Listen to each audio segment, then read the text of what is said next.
who that. Long as I'm living, I'm a who that. Lose or winning, I'm a who that. Sports Coma, yeah, this is where we do that. Where we do that, where we do that, where we do that, where we do that, where we do that. Boogie like this and I'm a who that. I'm a who that. Sports Coma, this is where we do that. Where we do that. Welcome, welcome, welcome. Somebody please better help. Running this thing like elf. I thank God every day I'm not a felt. Go to YouTube Live with Big Q and the guys. If you ain't ride or die, the bandwagon get flipped. Been marching in, that was way for the ring. I was yelling out your shame for the championship. Bucking on town, duck down. Falcons, pluck, get shut down. Panthers ain't much touchdown. The vision really belong to us now. So much hate on the Saints, you could probably tell. Ever since Bounty Gate hit the NFL, when things seem fishy and you probably smell the crooked referees or Roger Goodell. Buggy like this and I'm a who that. Every day I'm living, I'm a who that. Lose or winning, I'm a who that. It's the Sports Coma, this is where we do that. Where we do that, where we do that, where we do that, where we do that, where we do that. Boogie like this and I'm a who that. It's the Sports Coma, this is where we do that. You're listening to the Sports Coma with Big Q and the guys on the PRO Media Network.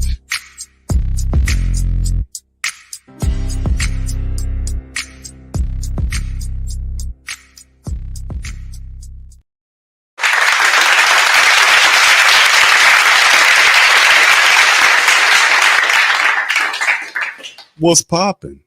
Welcome. You're now rocking with the Sports Coma with Big Q and the guys, where we have intense, entertaining, educating, and enlightening sport talk from your favorite sports fam. What's popping, man? We up in this thing, man. What's happening, man? Whether or not, we still about that business, man.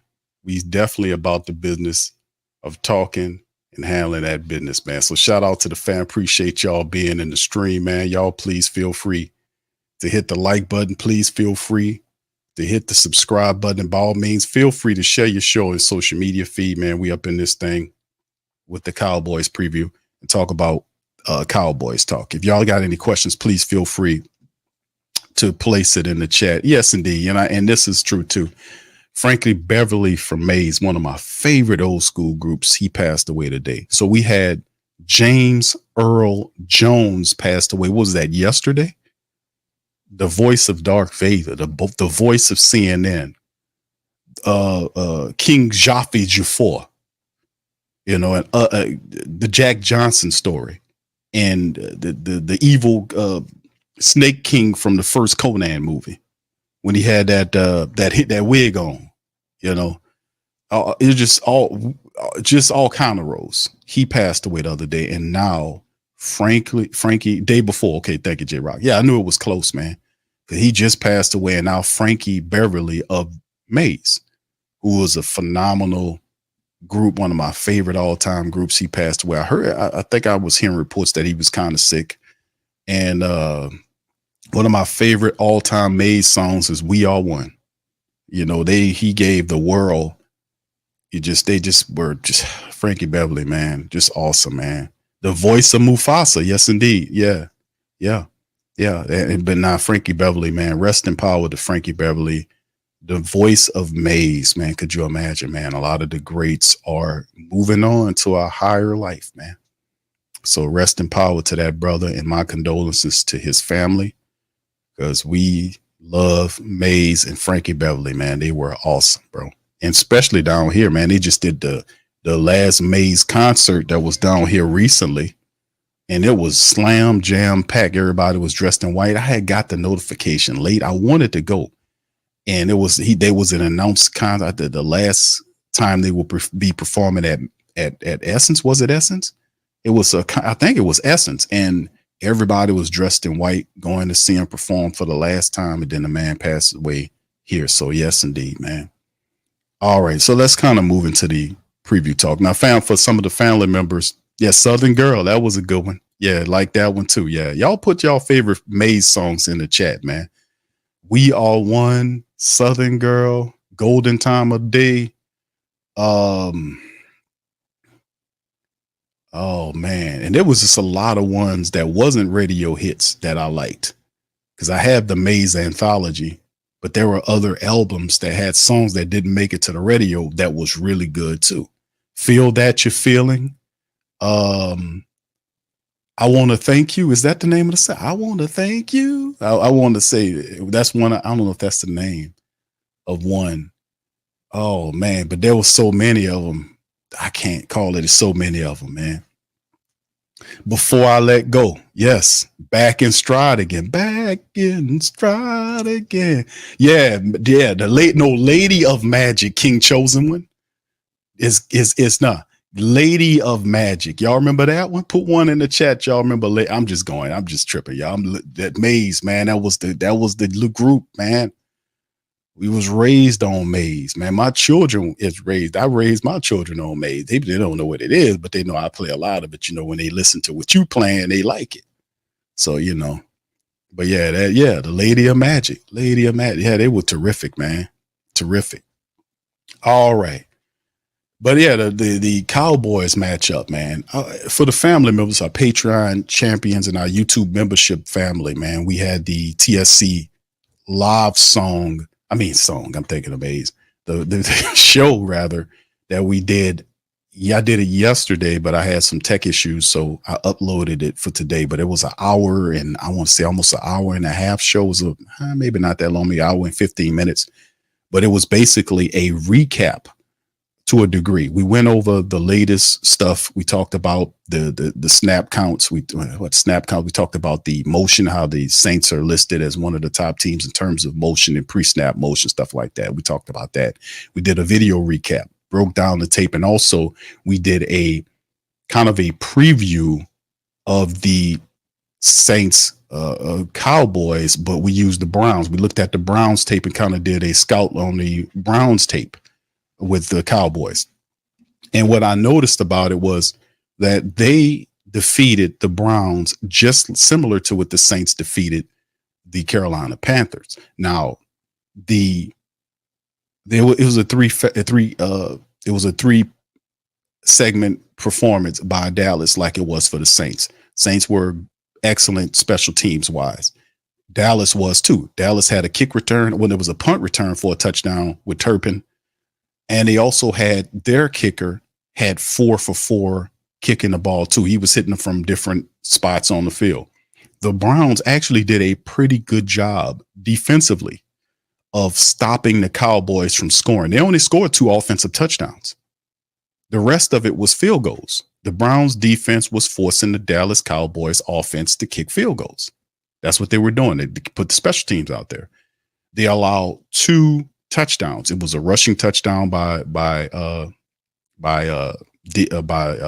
Zeke Elliott, and it was a passing touchdown on a blown coverage play that went from Dak to Brandon Cooks in the end zone off a blitz play that went wrong. So offensively speaking, they didn't do a fantastic job against Cleveland Browns defense, but you had the defense for the Dallas Cowboys that really flustered and just beat Deshaun Watson down. He was sacked 6 times. They did a phenomenal job in coverage. And then Watson didn't help himself in there. And like I break it all down on the Patreon and the YouTube, so I won't go too much into it. But he didn't help himself in that game. There were times where if you watch the film, he should have just ran. The lanes were open, scramble. He's trying to stand in there and throw something. No, if you don't see something, get your ass out of that pocket. You got a pair of wheels, use them and keep doing it until they spy you. And that'll be one less guy that's in coverage.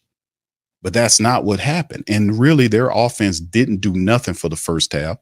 They finally got going in the second half. And by the time they got going, it was too late. Dallas had a kick return for a touchdown. They had 4 field goals to go along with that. And then on top of that, the defense was getting after them, forcing turnovers and sacking them 6 times. And there were plays where they were roughing them up so much the guy's eyes started to drop. And you could see Dak Prescott was getting knocked down and knocked around too, but Dak's tough. Dak was standing in the pocket and making the throws. Deshaun Watson had a play where there were guys coming at him. He had time to throw the ball, but he didn't throw the ball or look upfield because his eyes dropped and he started paying attention to the pressure, and he was having time. So anyway, I ain't gonna go too far in there, but what I'm saying is there were holes in rust. It was a rust factor. You can see that the Cleveland Browns or a lot more difficult than what a Carolina Panther team would be. Of course, you have Myles Garrett and other players. They actually were doing a good job of stopping Dallas Cowboys, from doing what they were doing. So looking at that, and I was saying to myself, hey man, this team is still they looked, even though it was a complete effort, the smoothness of the game in terms of what I seen with Dallas was different than what I seen from the Saints. The Saints looked like a 4-week team. What I mean by that, looked like the Saints had already played 4 games and a month worth of regular season football Sunday, didn't they? Did you see any rust factor dealing with the Saints Sunday? There was zero rust factor. They came out of the gate smooth, polished, confident, and they executed it confidently, smooth, organically. Everything flowed magnificently. I'm not saying they're going to do that in the second week, but I'm saying they didn't have any rust. And usually the Saints come out and they start the seasons pretty decently. The energy's there. Now, what I seen by Dallas, I did see some rust. And the fact of the matter is their rushing attack isn't all that. Now I'm not going to underestimate, Zeke Elliott, because he still has some get up and go in him. But you have to be very careful about certain people on that offense, and they know how to get the best of them. Like, for instance, CeeDee Lamb in the Browns game, he had 3 carries and he averaged, I think, about 8 yards a carry off of three carries, like a running back on one of the plays where he went into motion, and right after the snap, the ball was handed to him from behind the line of scrimmage, and he just was able to bend the corner and pick up yardage that way. So they do a good job of sneakily sneaking CeeDee Lamb into their offense, whether it's all those motion handoffs, you see, or lining them up in the slot. They move them, they play them outside, they line them up in the slot, they move him around very intelligently to create mismatches. They're very good at doing that. And then, not to mention, Brandon Cooks is another dude that will sneak you. He will get one on you. So, and then, like I said, Dak Prescott, a lot of people downgrade Dak, but listen, I like Dak Prescott. He's a tough quarterback that's seen a lot of football. He stands tall in that pocket. And even if you knocking him around and you beat up on him, Dak stands in there and he delivers the ball, and the Saints will have to bring it against this Dallas Cowboys team. They're going to have to bring it because Dak, CeeDee Lamb, those guys are for real. They got very good, they got a solid offensive line too. The running attack is a committee approach type situation. They used to have Zeke when he was really balling, and then he got up out of there. Tony Pollard is going, so they kind of using Rico Dardell and Zeke Elliott and throwing CeeDee Lamb in there as like a running back by committee approach. And all together with those guys, last game against the Browns, they had about 100 yards rushing. But like I said, if you look at the game with Dak Prescott, he made the plays. He had 1 touchdown. He had 1 running attack, 14 points from the offense, and everybody else, the special teams, had a touchdown return, as well as 4 field goals that put the game at 33-17, I think it was. So what I'm saying is, based on what I'm seeing, I definitely think they'll change a bit. But when you look at the defense of this team, they got a lot of players on that team that's going to defensively, they're going to try to get after you with the front 4. Micah Parsons is the dude that is opponent number 1. But Lawrence, the other dude, is nothing to laugh at. They have some players on the defense. They're opportunistic. And when you go up there, that crowd is going to be crazy. And remember, this is not going to be a regular game. The Atlanta Falcons are seen as the Saints' most hated rival. And this is true. The second one is the Dallas Cowboys. It really is. You got one going east in Atlanta, one going west is Dallas. That is a rivalry. Probably the second one. It used to be we used to throw the 49ers in there when they was in the old NFC West, but Dallas is definitely the second hated rival. So it's going to have some nastiness in it when we go up there and play them. But this is a susceptible team.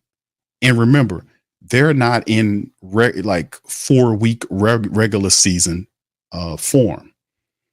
A lot of these teams that we're going to play are, usually take 3 to 4 weeks to discover on who they are. But if the Saints really, man, it really needs to be hammered home that if we're going to have any success against the Dallas Cowboys, the Saints cannot have a comedy of errors and miscues and all of this stuff. We cannot have that. We cannot go up there and turn that football over. We got to hold on to the football. We have to play a smart and disciplined game going to Dallas because they're very opportunistic. Derek Carr did a phenomenal job in week number 1, but he has a different group of pass rushers that will be coming at him. We even showed some of that in the Patreon, how Trevor Penning and Tali Fuaga were out there blocking. Hell, Chris Olave was out there blocking, helped setting up. The wide receivers was, Foster. Did y'all see Foster Monroe out there blocking in the game? If you go and look at the tape, it shows Foster was out there. He had a magnificent game blocking. He did that touchdown. And then, of course, the catch he made on the sideline where he banged his head on the turf and he was concussed. We got to figure out what goes on there. But in the end, the Saints had the right mentality. And what needs to be done against Dallas is simple. The Saints need to run the football. That's what created this type of situation in week number 1. We had 100. Do not get lost in that. The Saints had 180 yards rushing the ball against the Carolina Panthers, who's supposed to be a defense that's good at stopping that. Carr threw for 200, but you put it together. That was a good balanced attack. If the Saints are running the football and play action Carr is involved, even the statistics, I showed that on Patreon and YouTube for the Fallon members. Because Dennis Allen didn't even know what kind of success. Remember he said that in the prep one. If y'all remember that, he's like your girl asked him that. Kate, her name Mary. What's the lady from? I forgot the lady. I'm mixing her up. But the lady that we like that used to be on NFL.com. Established show. Is it Kate? Is it Kate? Kay asked Dennis Allen that on one of remember the recent pressers before the season started. Kay was doing all of the training camp stuff, and she came here and she interviewed Derek Carr, Cam Jordan, and Dennis Allen, and she asked him about that aspect of last year, what she seen from Carr, and Dennis Allen was like, I don't know, we just started playing better. No, it's play action Carr. It's play, and I've called it that. To pinpoint exactly what the success, the best version that we want to see, or when you have Carr in the proper role, it's in the play action. They had a guy wrote a splendid article. I covered it on the Patreon of listing all of the statistics based on the positive plays the Saints were doing with Carr out of the goddamn play action. He's an excellent play action quarterback. I kept saying that. You want to see play action Carr, you got to run the football. You run the football how the Saints ran it when Alvin Kamara and Taysom Hill were separately averaging 7 yards a carry. Then Jamal Williams comes in there and averages 5 yards a carry. Come on. If you're doing that and play action is involved, Carr is going to shine. That he is a very good play action quarterback. He's a good complement quarterback to the run. Not one that leads the offense before. He's not like pass before the run. No, run before the pass and have him complementing it that way. And you're going to get the best guy you ever seen. If you do that with him, you're going to get 4,000 yards plus on the season. I wouldn't be surprised if he shot past the totals that he did with John Gruden. Because if he's on time and he's operating like that, that guy is going to run through 4,000 yards in this season. He'll get 4,500 yards this year with 30 damn touchdowns. If you running it like that, because it's basically showing you that whether it's Elvin, Taysom, or Jamal, they're going to get chunk yardage. You talking about 5 yards a carry from Jamal Williams, who was operated as the third running back with Taysom as 2 and Elvin as 1. Look how they all look. Because everybody's in their proper roles. Everybody's in their proper roles. We're relying in how we're supposed to rely on our players. Everybody's in their proper roles. We're relying on our best offensive player in Alvin Kamara, one of our most dangerous players in Taysom Hill. Taysom was met at the line of scrimmage by a defensive guy. Not only did the guy met Taysom at the line of scrimmage, but Taysom broke the tackle, broke another tackle from the linebacker at the second level, then twisted and turned his way into a first down and then some. That's what he gets. When you run in Taysom Hill, you're not going to stop Taysom Hill one-on-one. It takes two people at least to bring him down. And then when he gets to the DB level, it's hard to bring him down. They don't want to tackle him because he's fast. He's fast as a defensive back, physical, and loves contact. And you add him in a mixture with Alvin Kamara where you got a speed then power component, and then you can move him around and create mismatches, then bring Jamal Williams in there to pummel you. So it's one of the Kay Adams is who we talking about. Yeah, there you go. It's Kay Adams. Thank you, Gundam. She asked Dennis Allen about that. He didn't know. He's like, we just started playing better. No, it's all about getting these guys in the proper positions to win. And the Saints are finally doing that. Thanks a lot to the fact that Clint Kubiak is doing this stuff. He knows who can run what in his system. John Benton said it. John Benton, offensive line coach, says, yes, we have the proper guys to run this system. You start seeing these guys operating with the run. You need athletic, big offensive linemen that can move. The Saints showed that. You even seen Saint wide receivers out there blocking, Chris Olave blocking, Rashid Shaheed out there blocking. He moving around, running past guys is supposed to be good. I mean, just unbelievable. Against this team here, man, this is who some people consider one of the top 5 of the power teams, if you won't call them that, in the NFC. A lot of people, even Jim Mora, the playoffs, Jim Mora said that he considers the Saints either a 7th or 8th best team in the NFC. I was like, really? And this is coming from usually a very delusional. He actually delusional. I don't agree with that shit. I was like, what? But that's because the Dennis Allen effect. People don't believe in Dennis Allen. It's not the fact that they don't believe in the team. It's Dennis Allen they don't believe in. That's why the expectations of the team and what they're going to do is severely, tamped down. Is because people don't believe in Dennis Allen. That's what it comes down to. So the team suffers because of that to a degree. But we got to understand that if Dennis Allen stays out of the way, he doesn't meddle, and he allows Clint Kubiak to do what he does, the Saints should have success here. They should have success offensively and continue to have success if he pays attention to his defense. And like I said, this is a very unique experiment that they're running. Can this compartmentalized style team be able to have a deep playoff run where you have different, I'm gonna just do this, you go do that, and such, because he don't really, even though he's called the head coach, he kind of just lets everybody do their thing, which I guess is a positive up to a point. Like if they start struggling, you got to go over there and say, hey, you okay? You need something? You need me to go and get you something? You need another offensive lineman or something like that? Well, no, coach, we good. We got this guy here. Okay, just let me know. All right. If you need something, let me know. I'm going to be over here. You get me? As opposed to just what Mickey Loomis did to Dennis Allen in year 2. It's just like, let him burn there. Oh, hold on. You need anything? Well, listen, I'm going to go close my goddamn door here. I'm going to play some Chinese checkers. Oh, yeah, I got a mean, spicy clam chowder in here. And I got some gourmet orange juice to go along with that. I had it just imported from France. Hey, go ahead and eat your shit. Leave us alone. But yeah, this is one of the things that we have to understand. Like, we going against the Dallas Cowboys, man. And the Dallas Cowboys are a team that has a ton of talent. They're going to try. And like in Zimmer, you can't listen. Watch out for Zimmer, who is the defensive coordinator there for the Cowboys. Now, Zimmer is not too good of a head coach, but as a defensive coordinator, he's very talented. Very talented. And he has people, even though they got some really good players that are actually hurt right now, like Sam Williams and all these other guys that's banged up, that's not playing. But if you look at what Micah Parsons is and how he utilizes Micah Parsons, and they got Eddie Kendricks there, he kind of banged up, but he's still effective. Overshown, who had double-digit tackles against the Browns, he's a person that you have to watch out for flying over the field. Good tackler, guy that plays well in coverage.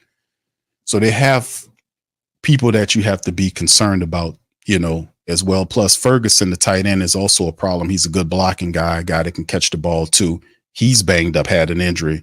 He's not ruled out of the game. He's still supposed to play in the game according to what they're saying now. This could change later on. We'll just have to wait and see. But yeah, this is an interesting game for the Saints. Like I said, we'll have a Cowboy personality to come here on more than likely on the weekend and preview the game and give us some more game about their squad. Kind of a look on the end aside the enemy lines. But from what I was when I was looking and I did film work on the Dallas Cowboys and looking at how they beat Cleveland in Cleveland, the offense had some struggles. The Cleveland Browns defense did enough to shut them down. They held them to 2 touchdowns, but the special team scored a touchdown on the return and had 4 field goals that helped boost the lead up. So if you're the New Orleans Saints, you got to put pressure on Dak. You got to, and listen, they got to stop the running attack. And we know that the running attack is seen as kind of weak because they're doing they don't have a featured back there. I know Zeke Elliott's there, but it's a lot of people see him past his prime, but he still can hurt you. But it's all really Dak Prescott, man. And then they have to figure out what to do with CeeDee Lamb. So Marshawn Lattimore dealing with his own issues. We'll see what's going on with Laddie Daddy. We know what time it is with him. There was some, I think they were talking about him not being there. I think I just seen the tweet from Brother Ross. He had one where he was talking about people that they didn't see at practice. And he mentioned, I think Lattimore was one of the people that and I think Dennis Allen even talked about him, that he was dealing with something. So in the end, what we got to do as a team, Ross says A.T. Perry, tight end Dalen Hawker, linebacker Jalen Ford were all present and participating. Injury report will have more info, but good to see them back. Hawker and Ford have potential to make their NFL debuts this weekend. And I think he didn't have anything. I don't think they seen Marshall. I had that up here. I don't know what the hell happened to it. Yeah. Hold on, give me just a second, fam. Let me make sure. Because I had somebody else sent me something. Yeah, he said Foster Moreau and Willie Gay were both in attendance for the Saints practice today. We'll see what extend when the injury report releases in a bit. He said not seen. Lattimore wasn't seen. Kaliki Hudson is gone. Somebody got him off the practice squad. It was Washington. DeMarco Jackson and Lucas Patrick were not seen in the portion of practice that was open to the team. So that's shout out to Ross Jackson tweeting that out, man, as well. And like I said, later on today, they'll have the actual Wednesday injury report. I just looked. It's not out yet, where they'll just kind of give us a list of the injuries and stuff going on like that there. All right. So anyway, if y'all got any questions, fam, please feel free to throw them in the chat as well about this team. But yeah, I do think, family, I'm gonna be quite honest with you on this whole situation involving the Dallas Cowboys team. I'm not gonna even much try to like crap talk these people. My thing is this. I think it's going to be a very difficult matchup because a lot of people consider this team, as I put this on screen, I just want to make sure I keep that up there. Yeah, a lot of people consider the Dallas Cowboys as one of we talked about the Power 4 or 5. Let me finish my thought on that. Is that a lot of people think the San Francisco 40, if you're talking about the best teams in the NFC, we don't care about the AFC. We talking NFC. That's what we are. The top 4 or 5 teams in the NFC are considered the 49ers at the top. And then they throw the Philadelphia Eagles in there. They throw the Detroit Lions in there. And like anything outside of the 49ers is seen as the top team in the NFC. And then you can kind of jumble the order of these particular teams. Detroit, Philly, Dallas. And at one point it was Green Bay until Love got hurt. So we'll see where he is. But of course, that drops in. Some people say that Tampa Bay is being disrespected because Tampa Bay won the NFC South 3 years in a row. And now Atlanta's picked as the team to win with all the pressure. And then Tampa say, hold on, we won it for 3 years. Well, Baker Mayfield still looks good.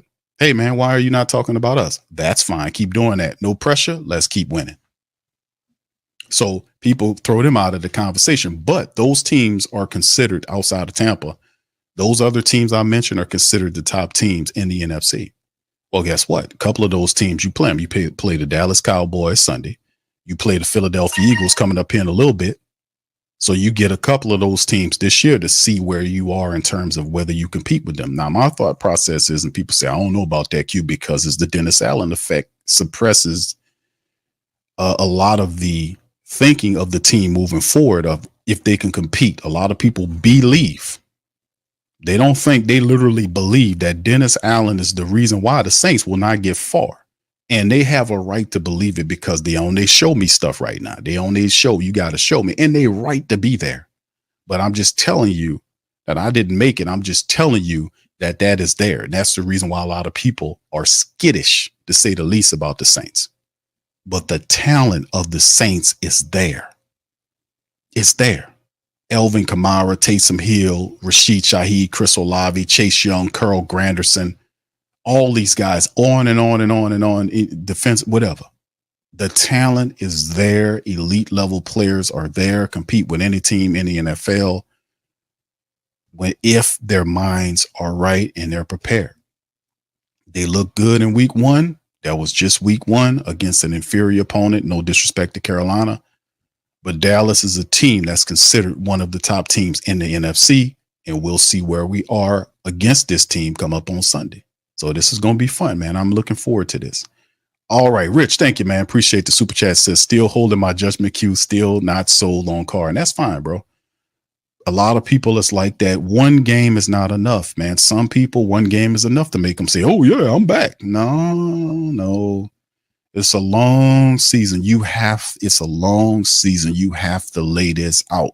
You have to do this week after week, week after week.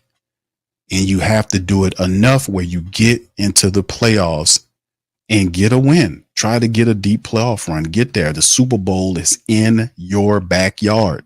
Hell, it's in your own building. It's in the building you play every home game in. Shouldn't you be there? Shouldn't you be there? That's the point. It's in your building this year. It would be uber disrespectful for the Saints to not step up this year and perform, and Atlanta or another team from the NFC South wins the Super Bowl and they build. We know it ain't going to be Atlanta because Atlanta going to screw it up any kind of way. They're going to fall apart. It's just what they do. They have yet to, and I'm not hating on Atlanta, they have yet to create a mental divide between the past and the present. And as long as they are doing that, and spiritual too, as long as they are not doing that, they will continue to have these games where they fall down, they rise up to fall down. You got to separate between the winning and the losing. You got to create a divide there. That's what Sean Payton did. Sean Payton had mock funeral processions. He brought that voodoo lady in there. He did everything he can to make people understand that there was a divide. I'm now on the team, and there's a divide between this crap past we had and the new beginnings of the future. And people bought into it. They had rumors, the fact that the dome is buried on top of a cemetery, an old Native American burial ground. Is that true? It is true. Yes, it's true.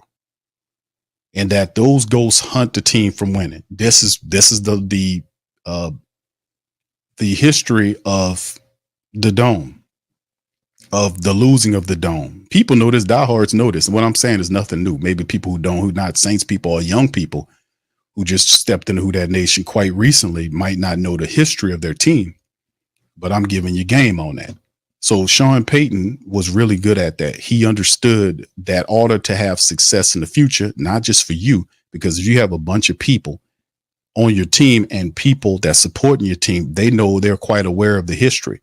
You have to be able to create a difference between the failure past, the garbage fail ass past, and the promising future.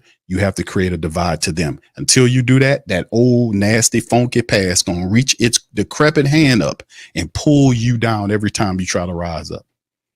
You think they're like, why do we can't seem to do anything right? You know, that kind of thing. Yeah, that's it. That's game. But thank you, Rich. Appreciate you, man, for that. Thank you. Fuck too kind. Trying to give them game, fam. They don't want to listen to this old black and gold guy here talking, man. They don't want to. They don't want to listen, man. I'm telling them game, man. Real crap, real stuff, real spit. This is real, man. This is how it works. All right. All right. Big ups to the fam. Gundam says, question, Brother Q, any glaring concerns for game Sunday? Glaring concerns. The thing that I see as the number one concern is two people. It's actually three people. Dak Prescott, CeeDee Lamb, and Micah Parsons. Those are the guys you got to do something with. Micah Parsons is going to be a test for Penning because I'm pretty sure that's who they're going to send him at. Now, listen, Penning has, and I said this before, Penning has the athleticism to compete. He did a wonderful job against Clowney. And whoever they sent at him, he did a really good job. But the Saints have to run the football and let Penning and Tali Fuaga put hands on these guys and drive them out of there. They got to do that. And listen, this offensive system creates problems for Dallas. It does. They have not quite defended the way it's supposed to. And there's been recent examples of when Dallas played teams that ran a similar system. They struggled against it. The Miami Dolphins, they struggled against it. There have been other times, other teams, even against the Niners, they seem defensively to struggle against this style of system. But like I said, Zimmer is another guy you got to throw in there because he'll dial it up. That's the thing. If the Saints are able to run the ball and just put their hands on those guys and drive them out of that, take all the mystique off of them. When Penning sees that he's taking Micah Parsons and driving him into the ground and pancaking him, he's like, oh, yeah, run at that guy. Because even though he's a hell spawn in terms of pass rushing, but how good is he on his run? I know running, could he be able to stay in front of a big guy like Penning, who's 6'5" and 310 pounds, is putting his hands on what is Micah, 6'1", 6'2", something like that? What is Micah? And pushing him on out of there? I mean, that'll be kind of, you know what I'm saying? There's a physicality advantage there if we're doing it like that. But the Saints can play with the Dallas Cowboys. They really can. This is not an elite level Dallas Cowboys team. This is a team that doesn't have an elite level running attack. They really don't. And everything is going to be based upon them intelligently and cleverly getting CeeDee Lamb involved in the running attack, is which they did yesterday. They got him on these plays where he went into motion and they gave him the ball. The Saints got to be on that. We got to cover him up and we got to provide the pressure. We could beat this Dallas Cowboys team, man. We really could. But thank you, Gundam, for that question, bro. All right, J-Rock says Mark Sheriff picked the Saints to beat the Cowboys. Mark Sheriff is a smart dude, man. Not just because he picked the Saints to beat the Cowboys, but he understands that if the Saints are running the ball like that, very few teams are going to beat the Saints. The Saints dominated a team that's pretty good at stopping the run. Did you see the film of how they manhandled Derrick Brown? Did you see what Penning did to Derrick Brown? Derrick Brown had 100+ tackles last year for the Carolina Panthers. The only bright spot of the team was the defense. A lot of those guys came back and Brown was better. The Saints basically moved him around like he was on skates, like he was a big ass vending machine that was broke. Let's move it over here and see if it works over here. Move it over there. He was like a giant, like a refrigerator on one of them furniture dollies. That's pretty much how they moved him around on, So, I mean, they did a wonderful job. And I'm not saying, but that in the end, that's a part of the matrix, right? That we got to see those guys do that. And I was very happy to see Penning and Tali Fuaga angrily blocking upfield, not only getting the initial blocker, but keep running and pushing defensive backs down on the ground, just nastily doing it. Yes, right, nastily. I don't think that's the word, but if it ain't, I just coined it. All right, Head Trauma said, you think we'll get Mickey press conference if the team starts 4-0? Absolutely. Mickey Loomis will pop up there. If not on the Saints side, he'll pop up there on WWL. The Saints have a partnership agreement with WWL. That's why WWL never talk shit about them. They'll rank down on the players, but give everybody a free pass, whether it's the coach and everything, who are responsible for the environment that creates disgruntlement from players. The coach is in control of that. He picks which players he wants to keep that environment in which he sets. That's how it is. But they never criticize. That's why I created the Sports Coma some years ago. because I did not like the coverage of the Saints from the national press and how some of the local press people were talking about them. I didn't like it. I didn't. All right. Thank you, Head Trauma. All right. Pammy say I'm good with no one picking us to win. Indeed. No pressure. Tim says, Q, would you be surprised if we win big? I would be surprised if we win big. I would definitely be surprised if we beat the Dallas Cowboys. And when you mean win big, you mean a win similar to what we did Carolina when we beat them 47 to, what was it, 10? Whatever it was. I would definitely be surprised if that was the case. No doubt about it. I would definitely be surprised.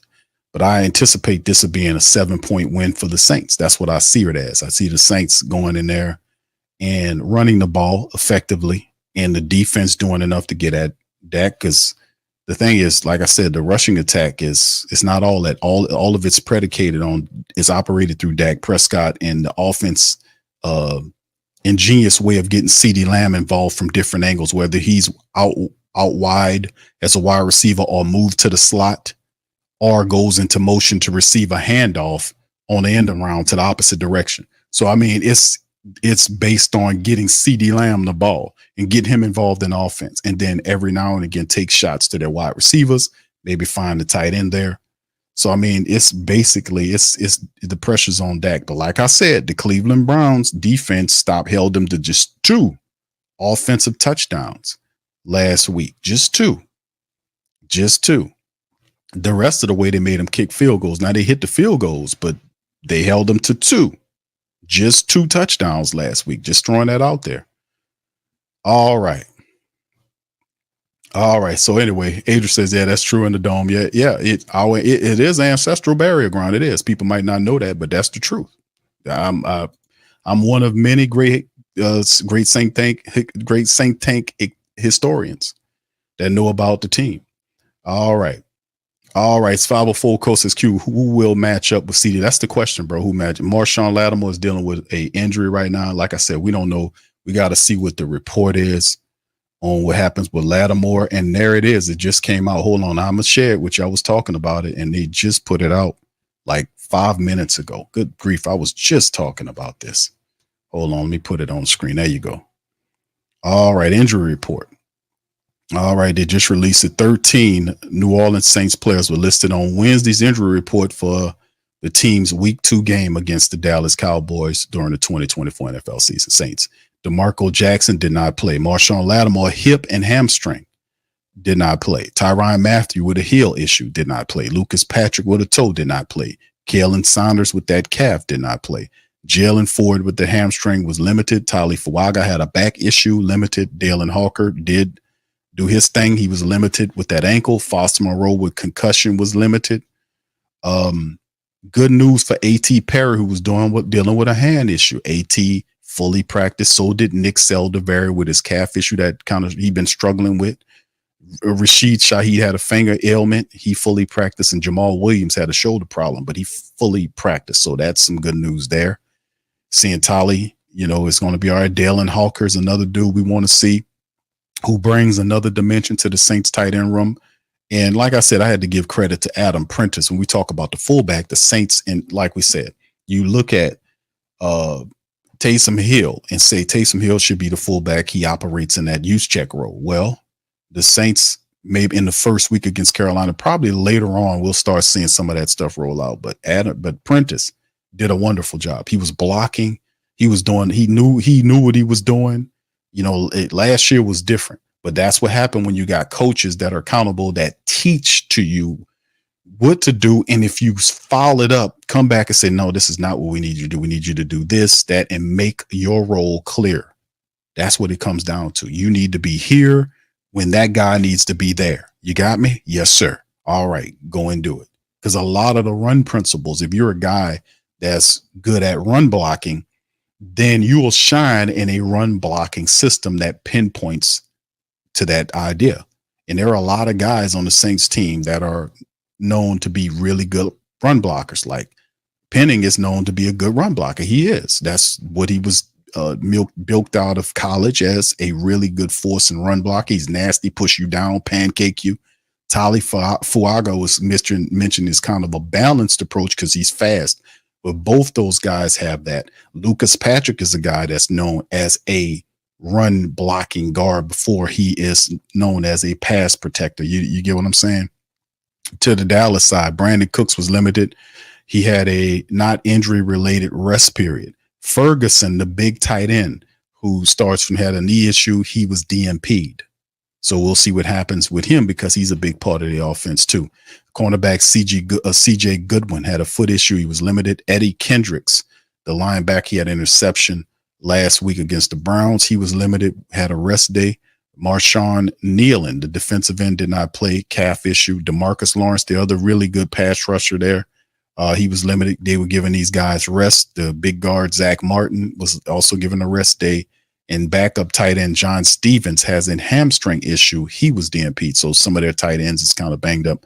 We have to keep an eye on Jake Ferguson going forward to see what happens with that. But there you go, family. That's the Wednesday injury report provided by Saints.com. All right. Anyway, now that we know that, 504, we can kind of look at your question. So Marshawn Lattimore would usually be the guy that you would place on a CeeDee Lamb. If he's, like I said, we'll see where he is going forward. But I would have to hip and hamstrings. It would have to be Paulson or Debo. He would have to slide up and it'll be a Debo on him. And then the thing is, does it really matter? You might have to have a guy that follows him. But if he goes into the slot on certain situations, you might need a guy to follow him there. Could it, like I said, you got to probably put a guy directly on him. And it depends on what kind of formation the Saints are operating with too, that he might try to switch off to what they would consider a matchup issue for him. And that's basically how they use CeeDee Lamb. They just move him around and create mismatches, give him the ball any way they can. Cause the guy's good. He creates positive plays for him. And he's just talented. He's really good. So we'll see, man, moving forward, man. If it ain't Laddie Daddy, man, we'll see. But yeah, it could be Alante. Yeah, that's what Aiden says. Yeah, it could be Alante Taylor. Who knows, man? We'll see as we get further into the season, to the week actually, and we'll go from there. What's up, brother Jermaine? How you did, man? All right, yeah. Nola Ballin says, yeah, they didn't play great like everybody's. Yeah, the offense, yeah, because it was a full, and that's the thing when you watch. That's why you go and you watch the footage. Go get a look at it for yourself. And see for yourself that a lot of people, because they led you to believe that the offense was just going out of control. And I'm making reference to Dallas's offense, by the way, not the Saints. But Cleveland has a good defense, and Cleveland was able to make them kick a bunch of field goals. They got 2 offensive touchdowns that whole game, and the rest was special team work. You see, and the defense knocked around Deshaun Watson, but Deshaun Watson had throws and wasn't making the throws. He had time to make throws and was stand back there trying to stare people down so he can make a bomb throw, as opposed to using his feet. He wasn't playing intelligently against the Dallas Cowboys defense because they were sending 4 people at him and they had lanes which he can escape out of. But he would stay back there and stare down and see if he could throw the deep ball, as opposed to doing the smart play, which is using his wheels to get out of trouble, scramble until that forces them to spy him. And then it'll become easier for him to throw the ball because there'll be one less damn person out there in coverage. But he didn't do that. He fed right into the jaws of the defense. He was holding on to the ball too long. And that's one thing I don't want to see the Saints make, that same mistake that Deshaun Watson made. But that offense, Cleveland pinned them down. They did a real good job of pinning them down. All right. Millie says, let's hope the team keeps the same energy for the next few games. By the way, Carr looked like they picked up where they left off from 5 games last year. Play action Carr, bro. Play action Carr. Play action Carr. Join the Patreon or the YouTube membership family, so you can see that, because I showed all that on the stream. Had the video breakdown. We did the video breakdown for the Saints, Panthers, and the Browns Cowboys game. And we talked about how that looks. That's play action Carr. The majority of all those positive plays came out of the play action from Carr. Play action Carr is a real dude. I know people. I'm the one calling them that. I coined it play action card because I recognized the best usage of his talent is in a play action role. Not as a primary guy that leads the team, but only in tow of the running attack. We got Elvin Kamara, man. We got to operate with that. Thank you, Millie. All right. Adrian Bond says, hey, Q, do you think Kubiak run Kamara like he did McCaffrey in San Francisco? He would be. I definitely agree with this, man. I agree with this. Bang! Bang! It's good. It's all good because at the end of the day, that's the idea. That's why that Clint Kubiak came to the Saints. They asked him, like, why did you come to the Saints? Because of the players. Very quickly, because of the players. What players? Elvin Kamara and others. Taysom Hill, Chris Olave, Rashid Shaheed, others. But Elvin Kamara in particular, because Elvin Kamara could do everything Christian McCaffrey can do. Some believe better. So that's what I was saying when I was trying to goad Mickey Loomis into signing Elvin Kamara prior to the regular season starting, because I knew that Elvin Kamara will flourish in this system. Like we've seen, in all of the greatness that Elvin has done since he's been a Saint, he never had a 1,000-yard rushing season. Never. Christian's had several of them.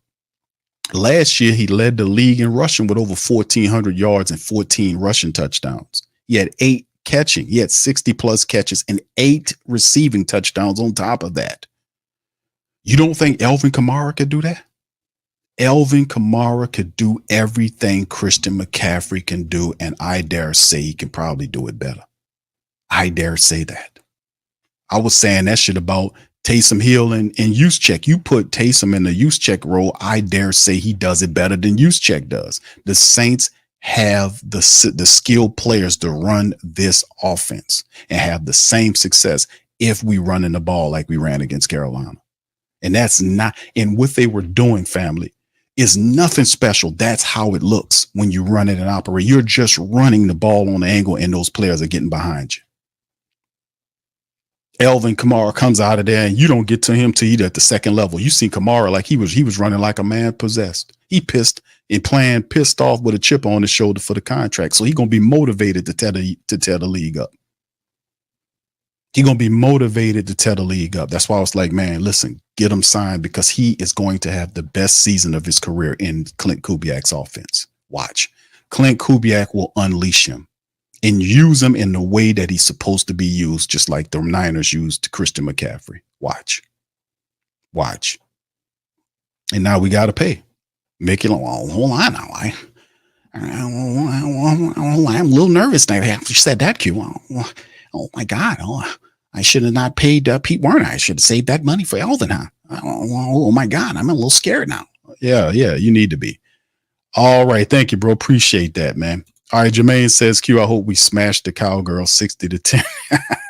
Yeah, Pam, you seen Prentice? Prentice was blocking, man. He was looking good, man, out there. Michael says, I try not to overreact to the first injury report of the week. It's the first. Exactly. That's good, bro. Yeah, it's just all in contract. Taking it in. All right. Kendall says, I don't trust Adebo on Lamb. If that's who you got, brother, because it depends on the philosophy the Saints take, right? Because they're going to move him around. You might see Alante. You might see a couple of people on him. You might see Paulson Adebo on him. You might see Alante Taylor on him. If Laddie can't go, hell, you might see a couple of plays where you see Kool-Aid McKinstry on him. It might be a couple of guys that you see attached to him. But at some point, he has to be the focal of the Saints defense because you got to get pressure on Dak Prescott, knock him down early and often. And you got to take away his number one weapon, which is CeeDee Lamb. That offense thrives through CeeDee Lamb, man. He's phenomenal. All right. Who that Dallas says, family, I'm still up here fighting these. Yeah, we on the way, brother. Hurry up and help me. All right. Thank you, brother. We'll come up there and slap them down, brother. All right. Rose says, who that Q? Appreciate you, brother. Shout out to you. 504 says Q. We have neutralized Parsons and CeeDee Lamb. Make someone. Yeah. And that would be, and that's the part. Like you can't guard everybody. But like I said, man, and then another part of the game is too, if the Saints are running the ball effectively and we're keeping their defense out there, right? that by doing that and controlling the flow of the game. Like I said, we had another thing. It was so many statistics to keep account of in the first game. It's also the fact of how the Saints dominated the time of possession, how they controlled the clock. Like you go into their building and there's a lot of people in there, 100,000 something odd people for stand. They're going to be 100,000 people in that building for that first home game. So it's going to be lit in Dallas, right? But even though that's their building, that field is neutral. That field is neutral. And if the Saints are running the ball and dominating the line of scrimmage and controlling the clock to the point where they're controlling what the Dallas Cowboys do offensively speaking in their play calling, that's a done deal. You do that, you'll quiet that loud ass crowd. We just got to stand on business, man. That's what it comes down to. Yeah, indeed. It'll be a good test. Nola Ball says, Q, do you know DC best 2 games of his career? Derek Carr's best games of his career? No, put it up there, bro. Let me know. I don't know. All right, what's up, Jay Sticks? How you doing, sir? Big Velly, how you doing? My brother says Lattimore is wearing me with these injuries. I know, brother. This is Lattimore's last year, bro, with the Saints. From a contract standpoint, meaning that he still got years on his contract. But what I mean, last year, I think the Saints are going to ultimately get from up under Lattimore's contract. I think this will be a year where the Saints move beyond that. And I think they wanted to kind of keep it together for one more year, make a run, see what they can do secondary wise, because Kool-Aid McKinstry or JaQuincy, as Dennis Allen calls him, JaQuincy McKinstry. JaQuincy, is that his name? JaQuincy? I'm gonna just call him Kool-Aid, but Dennis Allen can't do that. But he's the guy that's supposed to be the next man up, in terms of that. Plus, Rico Payton is another young player that we have that's a lot of skill to him. So we're solid in the cornerback room. We are. But Laddie Daddy, I think this will be the last year in terms of with the Saints before they get from up under him and his deal, man. Just to be honest with you. All right. Baller says the last game of last year, last Sunday's first game. Okay. All right. Thank you, bro. Appreciate you. Yeah. All right. Yes. Hitrom says Shaheed as Debo Samuel. Yeah, Saints used them really good, man. Any questions? Y'all throw them in here, man. Let me know before I get ready to kind of get on up out of here. Cartel says AK doesn't look like he lost a step in this new offense. I'm excited to see how things turn out for him. Indeed, bro. And that's what we talked about, right? You remember all the talk about people saying Alvin Kamara is old and all this kind of stuff. They were using the standard programmed spiel about running backs getting to a certain age and then falling off a cliff. There was no cliff with Alvin Kamara because the Saints never overutilized Alvin Kamara. They never did. Kamara has never been like truly featured in the set. Maybe 1 year, I want to say that they actually tried to feature him, but the rest of the years and times he's been a compliment guy. He was a combo back with Mark Ingram. He was a combo. You see what I'm saying? He was a guy that was used in unison with a combination of running backs, whether it's 1 or 3. But he was the guy using. He was never overutilized. He was never truly beat up, like you would say that of a Christian McCaffrey, like what at Carolina did. Carolina ran Christian McCaffrey into the ground, and then they traded him to the 49ers because they felt like they didn't get any value out of him. They overran Christian McCaffrey in Carolina. This is the truth. Then they say, okay, we done got everything out of him. He can't stay healthy. Boom, give us some picks here. You can have him. Then he goes out there and run the league and controls the league and runs up and do all this other kind of stuff. But that never was the case for Alvin Kamara. He never was ran in the ground. And he's always in the best of his shape. He's always ready to play football no matter what point of the year you're in. You can grab Alvin Kamara, say you want to play some football, and he's ready to go. He's always that guy.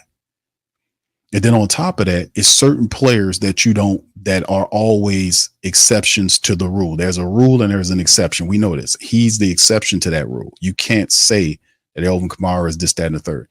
He should be the guy. He should have finished his career as a New Orleans Saint, just like a Cam Jordan do and all this. He said the same stuff. I don't like how they handled it because he was outspoken. But why was he outspoken? He was outspoken because he was speaking up for the culture, the successful culture that the Saints wasn't exhibiting enough last year. He was speaking up for that culture. So was Laddie Daddy. And some believe, including him, that probably the reason why they playing money games with him. He said that they wanted him to do something that he didn't want to do. And he believes that that's a part of what's going on here. But other guys got contracts. Tyrann Mathieu, Demario Davis, the reporters made comparisons between the two.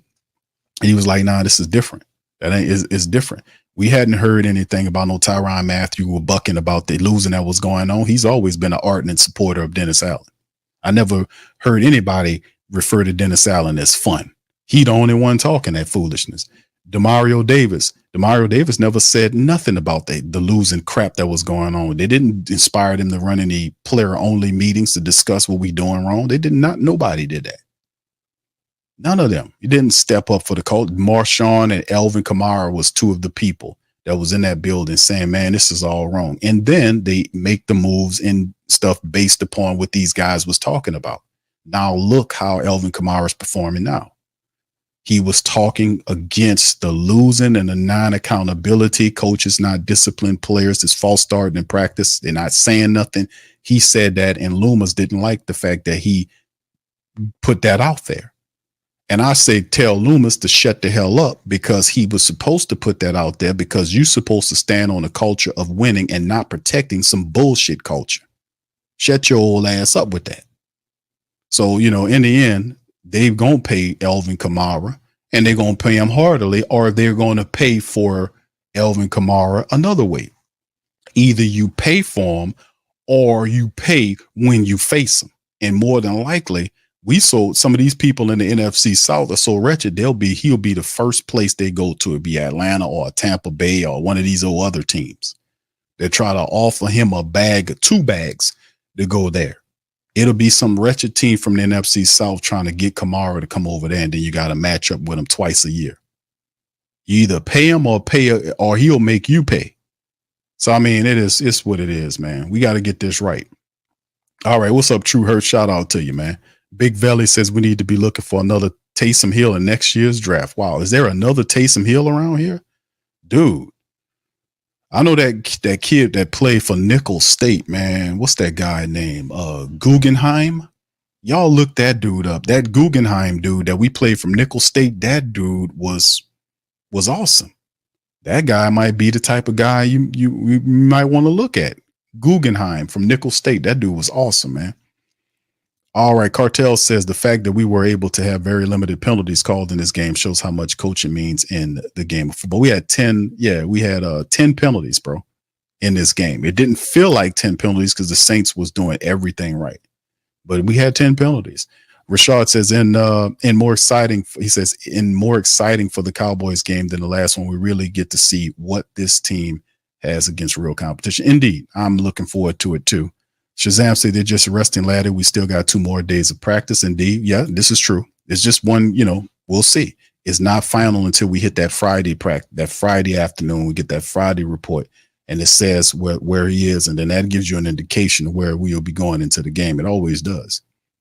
Cardus Q, with that being said, do you think we'll be able to maintain such a high level of defense with the additions of Rico and Kool-Aid, McKinstry, and Noel Laddie? Yeah, I think so. I think Kool-Aid will be a very good cornerback for us. And I think the Saints will add other people too. There'll be other guys that'll be added to the team. You lose a Lattimore, you're going to bring somebody in, maybe not a free agent, but you perhaps will draft a guy to come here or do what the Saints have been doing really well, which is finding undrafted free agent talent to come to the team and perform. Rico Payton, JT Gray, Carl Granderson, Rashid Shaheed, all of these Mason Tipton's going to make a Dallin Hawker. All of these players that we talk about, Anthony Orgy, dude, think about that. All these players, the damn kicker we got here, Blake Grupe. I mean, the Saints shine more in the undrafted rank than they do anywhere else, don't they? Think about that list of names I just gave you. You don't think the Saints are they are really been shining in the college undrafted free agent market, and not only just getting these guys, but turning them into starters, productive starters. Let me say that again. Rashid Shaheed, Carl Granderson, Anthony Orgy, Rico Payton, Blake Grupe, Dallin Hawker, who's going to be good. Mason Tipton is going to be good. I told y'all that when I said I was warning people. I say, fam, listen, they got this little guy from Yale. He ain't very tall, but he's very disciplined. He runs really good routes. He's very fast. He's a 4.33 guy. He has really solid hands. He's going to be this guy's really good. We can get him in in the draft. He failed through the draft, and I was like, man, Saints went and got him. He was balling in practice, in training camp. He's a natural. And then he had the little issue. But I said, man, I've seen enough. Tipton should make the team. Dennis Allen said, yeah, he's going to make the team, and he's on the team. Man, the Saints have a gift at finding undrafted talent, family. Not only that, getting these guys, but turning these guys into contributors, man. Anthony Orji was solid in that Carolina game, man. He was like the fourth tackler, fourth or fifth tackler. And he got most of his tackles on special team. So the guy is terrific, man. Terrific. All right. Yeah, but yeah, I'm not worried about that at all, bro. I don't think that's going to change at all, bro. All right. What's up, J-Rock? Says Q. Check out Mark Sheridan's Stinking Truth podcast. Go to the 650 mark and play to 1245. That part covers the Saints. I had somebody talk about that, bro. The Mark Sheridan, is the Stinking the Truth or the Slinking Truth? Is it a play on his name? Hold on, bro. I will do that, bro. Hold on. Let me see if I can pull that up. I mean, it's pretty impressive, man. It's pretty impressive what they do. That was a bludgeoning. Then the game I called, you asked me for impressive. Said the same thing. Man, I spent a lot of time studying the San Francisco run game. Yeah. The 49er run game. I mean, it's pretty impressive, man. It's pretty impressive what they do. That was a bludgeoning. Then the game I called, you asked me for impressive. I'm gonna tell you something. Now, it was against the Carolina Panthers. Right. The Carolina Panthers might not really be an NFL team roster-wise. Like, they picked up like 7 guys off everybody else's scrap heap, right? And like I think there were 7 different guys defensively, offensively. Can y'all hear that? Put it in the chat. I believe it was either 5 or 6 or 7, somewhere in that category. They picked up off of somebody else's roster who had been cut. So they had been cut August, say, 22nd, right? Or whatever it was, whatever the final cutdown day was. They got cut after the 3rd preseason game, and they're all starting for the Carolina Panthers. So there's a lot of work going on to build that roster to where it needs to be.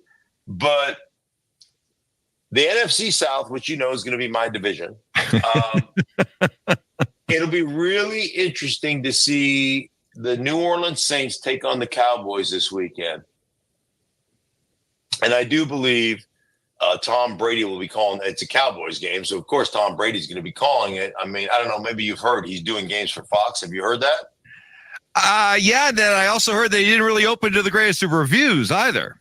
Well, he's doing games. I cannot comment on. I'm sure he was outstanding, and everybody who didn't give him a good review is a douchebag. But good company, yes, man. Good company response. Well done. But anyhow, I don't know if you've heard that Tom Brady's doing games at Fox, I've heard it. Anyhow, he's doing that. Well, it's a Cowboys game, so he's doing that. They play the Saints.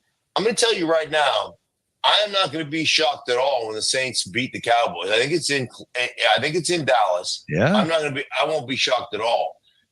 Clint Kubiak took over that offense, and a couple things. One, Alvin Kamara is a perfect fit for what they're trying to do in the run game / screen game, passing game. And that is the offense that Derek Carr is most familiar with because he ran that with John Gruden. The difference is John Gruden had a check for everything, right? John Gruden put it all on Derek Carr.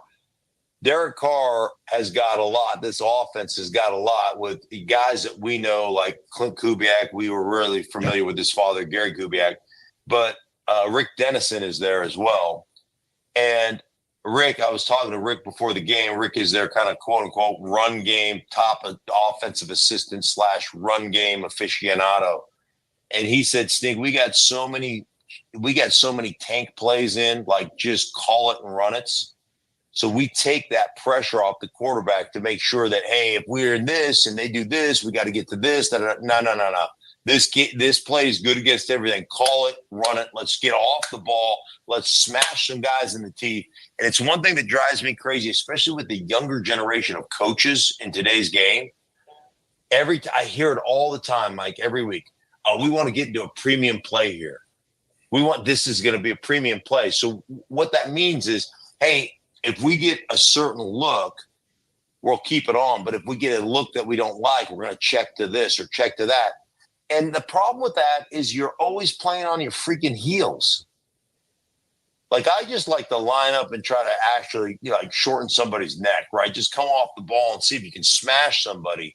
And when you have the call it and run it system or the tank play system, one, it lets you come off the ball hunting, and it lets that quarterback take a breather right there. I don't have to think about anything. Right. I'm going, we're running, 19 handoff force? We're good. Against everything, we're good. Blue 80, so boom, had the ball out there.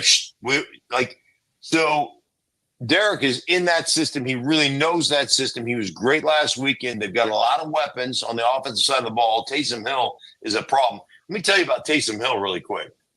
Guy's 34 years old, which you would never believe. He's like this. There was an article. They have 10 different categories of kind of level of strength for different things, like strength and strength and physicality and explosiveness. So they have 10 different categories their strength coaches grade people on. He was a top 10 in every category except one, and in that one he was top 15, I think, on the team. Like, he's a freak show, and he played lead fullback, where he's leading on a run play, then he's lined up at tailback, and then he's lined up at tight end, then he's lined up at slot receiver, then he's lined up at quarterback. Like, he plays every position on the football field, and he's like a real problem. It's just they're a lot better than I think people think they are. And they're going to contend. I thought Atlanta was going to run away with the NFC South. The New Orleans Saints, after watching them, and I know it was against Carolina Panthers, they're going to give people problems. Well, we'll see if it happens against Dallas. You're calling the possibility of a big upset. Cowboys, they finally got it done. They got the deal done with Dak.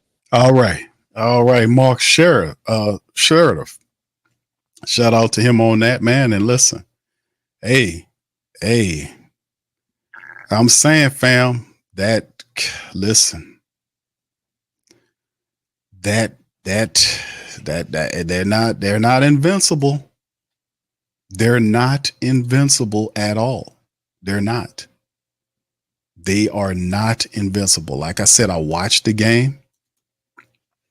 I'm just gonna be honest with y'all, man. I watched that. I went and watched the footage, and I wasn't impressed with their offense. The defense, that's a whole nother thing. The offense, only 2 offensive touchdowns against the Browns. The Browns made them kick a lot of field goals. They weren't very crisp there. Can we play against these guys? We sure can. We can. We have to see what we can do here, man. Like I've said over and over again, the first week is only something if the second week is a continuation. Got good energy. You open it. That's a good open season plastering of a division rival. Very good. The next thing is, can you move that same momentum into the week 2 matchup against a much better opponent? That's what it comes down to. That's been the problem. We'll see. All right. Clancy says running game will be the key to getting a win. I absolutely agree, man. You ain't lying. That's how we got to do it. All right. Jeslo says Taysom is the X factor. Indeed. And Mark talked about it. We talked about it in the stream about Taysom Hill and what Taysom does and how Taysom was breaking tackles. Guys couldn't get him on the ground, took multiple guys tackling him. And that's when you use him like a running back. You can't stop all of them. That's the point. And the fact that the Saints have all of this motioning going on, guys don't, it's going to force that defense to think. And let me tell you something, those guys are fast. You thinking, instead of there looking and seeing, well, by the time you realize Elvin Kamara got the ball, Elvin Kamara already 3 yards past you. He already 3 yards past you. And getting to the second level, into the third level, like he was doing it. Elvin Kamara wasn't running like no satellite back. Elvin Kamara was running with power against Carolina. A man pissed off and Taysom running with power, then Jamal Williams goes in there.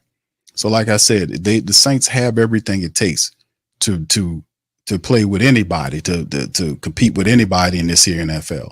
So we'll just see if they can consistently put it all together. Yep, bro, you just got to put it together. All right, who that Dallas says, I can feel this win, Q. Yeah, good energy. Dark Side, what's up, bro? Says AK and Hill needs a heavy workload in the backfield. I agree, bro. We got to run the ball. Rose says Cleveland didn't have a true run game either. But they still, but did you realize that Cleveland, despite the fact that they didn't have a true running attack, did you know they still had a decent run percentage up against the Cowboys defense? I think they were averaging, like, they almost had 100 yards rushing against Dallas, excuse me, in that game. Their running backs averaged like almost 5 yards a run. I want to say, let me look this up right quick because I'm going off memory. Yeah. Jamal Ford. Yeah, they're running. When their runners did get the ball, fam, their runners averaged, like, as a team, they averaged 5 yards a rush against Dallas's defense. Now, Deshaun Watson scrambled 5 times and he averaged 8 yards per carry. But Jerome Ford and Perry Strong Jr. both averaged. Jerome ran for 12 times for 44 yards. He averaged 4 yards a carry, had a touchdown.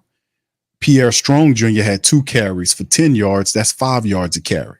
So you had 4 and 5 on those 2 running backs, and Deshaun Watson scrambled 5 times, averaged 8 yards per scramble.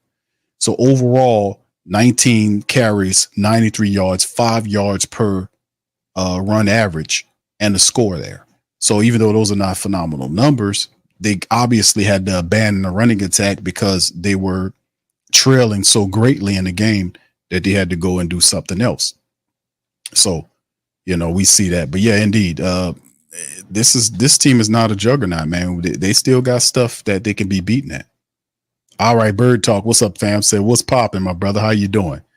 All right. Okay. Jaslo says Laddie dad injury again. It's upsetting at 29 years old. Why all these soft tissue problems is having problems hydrating or stretching. Yeah, it could be a combination of both, bro. We'll have to wait and see what happens with Laddie daddy when we get to the final Friday injury report.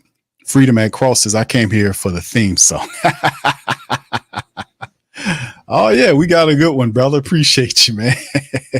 504 Cool says, they're not bullying us, Pammy. We got some prideful dogs on this team, but agree with you. They do for sure. Brother Shazam says, MC has way more miles than AK. Indeed, Justlo says, Kool-Aid needs to be battle tested, but not big blitz against them. They should have enough with Young and 3 at defensive line to rush. All right, Darkside says Dallas run game looked like trash. It did. Yeah, they and that's the weak point about Dallas. Now they have Zeke Elliott, who's the featured, I won't say featured back, but he was the top guy that was rolling out there. He's kind of beyond his his prime there. Rico Dowdell was the second guy, and they have Deuce Vaughn and all those guys. So they're trying to do like a mixture of Zeke Elliott, Rico Dowdell, and Deuce Vaughn as like a trio of running backs type thing that they roll out depending on what they're using. And then they sprinkle CeeDee Lamb in there. You see, they throw CeeDee Lamb in there and give him the ball sneakily on those end arounds where he goes into motion and Dak snaps the ball before he gets to him and he hands it to him, as he's going to the left and Dak's rolling right to create that situation. The Saints have to be aware about it because they did that 3 times in the matchup against Cleveland.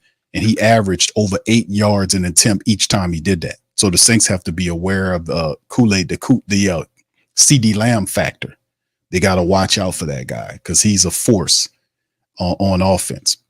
Plus, he was their top receiver. He had 5 catches for 61 yards. He averaged over 12 yards a catch. Now, he didn't have any touchdowns in the game, but the guy does help. If he's flowing, their offense is moving, you see. And he don't even have to be getting touchdowns. He could just be a distraction out there. He can just be a decoy for Brandon Cooks to get him, for these other guys to get him. So, but we'll have to see how that's going, man. But yeah, their offense is, their running attack, in my opinion, is probably the weakest I've seen it in years, to be honest with you, because they always had really good running backs there, or decent backs, respectable backs like Pollard. They don't have those guys anymore. They bring back an old Zeke. They have Rico Dowdell and Dak, Deuce Vaughn. These are other kind of satellite backs you could throw in there in the mixture in certain packages. So they kind of doing that type of thing. So you just have to watch out. And plus, the numbers on Dak Prescott in the Cleveland game wasn't impressive to me. 19 of 32 for $179. He averaged 5.6 yards per throw. With just every 2 completions is a first down. He had 1 touchdown. He was sacked 3 times. He had a QBR of 30.9 and a rating of 85.3.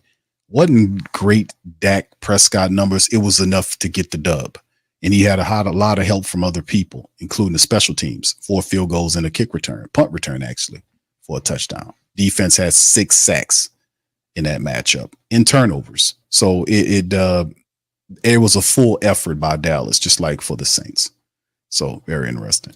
All right. Son of God says, if the Saints beat the Cowboys and Eagles next couple of weeks, the NFL should be on notice. Yes, absolutely. Because that'll catapult the Saints in the power rankings. Because right now the Saints are seen as a 20th team. I told you that's the Dennis Allen factor. They're not looking past Dennis Allen because there's such a low opinion of Dennis Allen as a head coach. And what he could do, and it's his own fault for how he has been running the team and the things that he's been done. You get what you get. You get what you deserve. There is no injustices against Dennis Allen, and he heads my team. I'm a black and gold man, but I'm telling the truth. Dennis Allen is getting what he deserves. If he makes better coaching decisions and he stays on code to the best of his ability, the Saints will win. He'll get the credit that he feels that he deserves.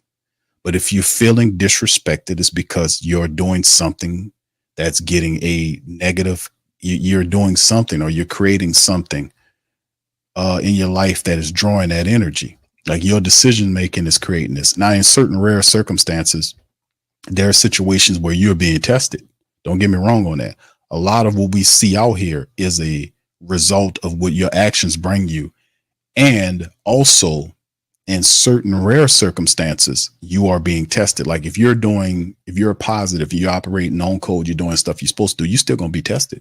You're not exempt from the schools of being tested, because you could be getting ready to level up. And you know the old term about new levels, new devils, that you got to accomplish to get on the next level. You heard that term before. Well, everybody gets tested. Even the guys or the people that's out there doing what they're supposed to do, you get tested. It might be your time to level up to your next level in life.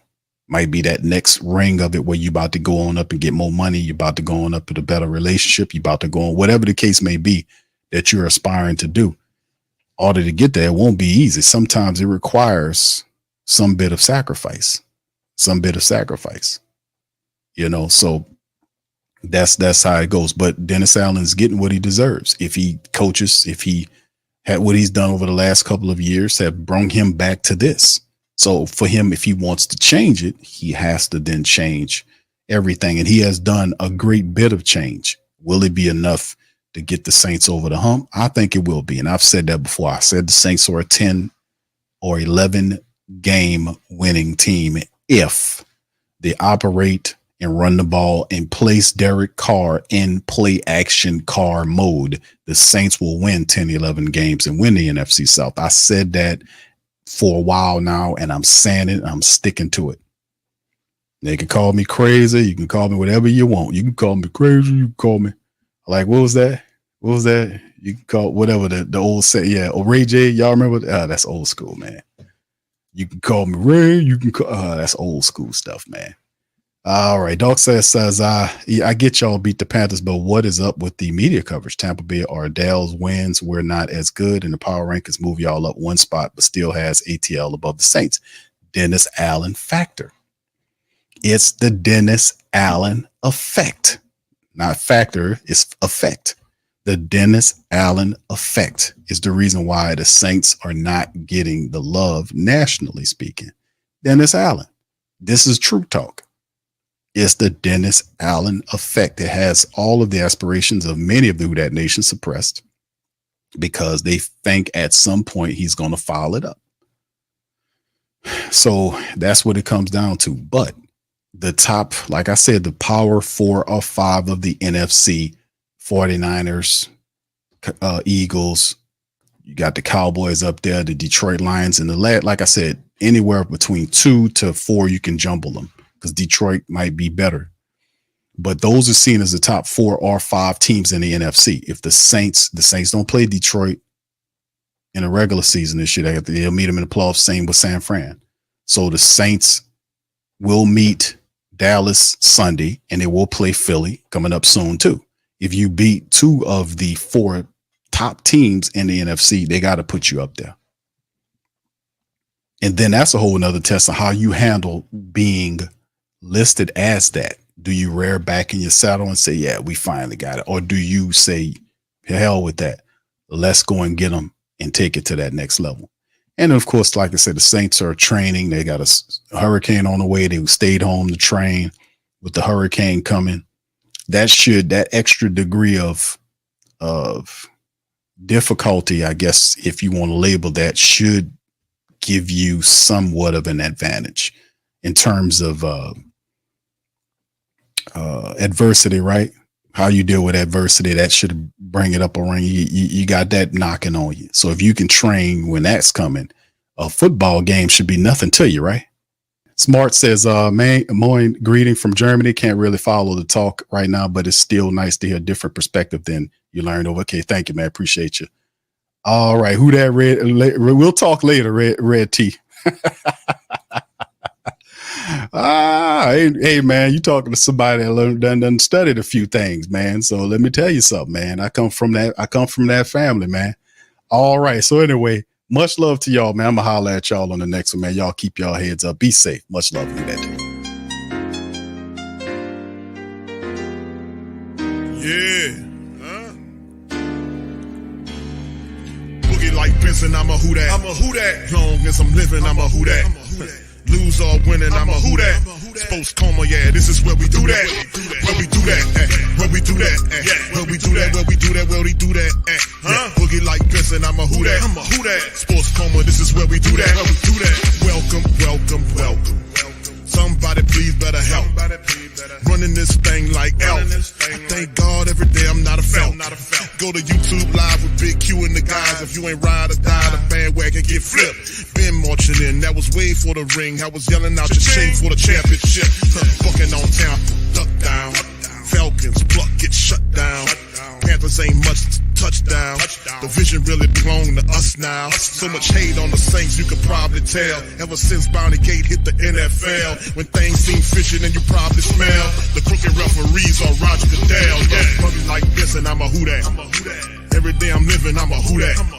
Lose or winning, I'm a who that. It's the Sports Coma, this is where we do that. Where we do that, where we do that, where we do that, where we do that, where we do that. Boogie like this, and I'm a who that. It's the Sports Coma, this is where we do that. You're listening to the Sports Coma with Big Q and the guys on the PRO Media Network.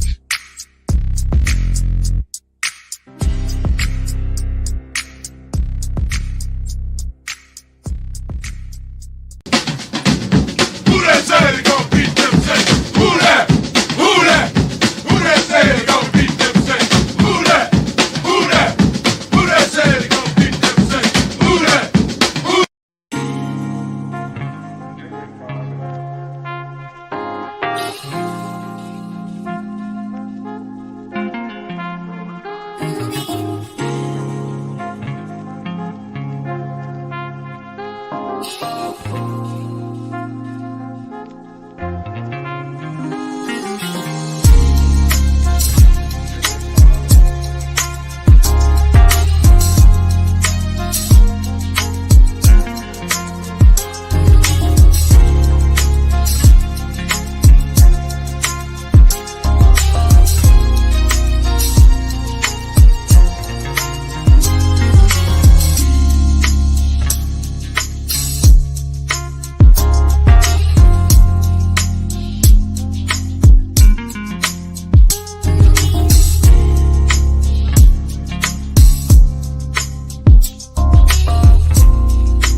TheWhoThatDaily.com. That's right, TheWhoThatDaily.com. Your one-stop shop for everything New Orleans Saints, New Orleans Pelicans, LSU Tigers, even the top flight boxing news. So if you're a Who That and you're looking for a place to stay up on your team, TheWhoThatDaily.com is your site. TheWhoThatDaily.com for the sport Who That in all of us.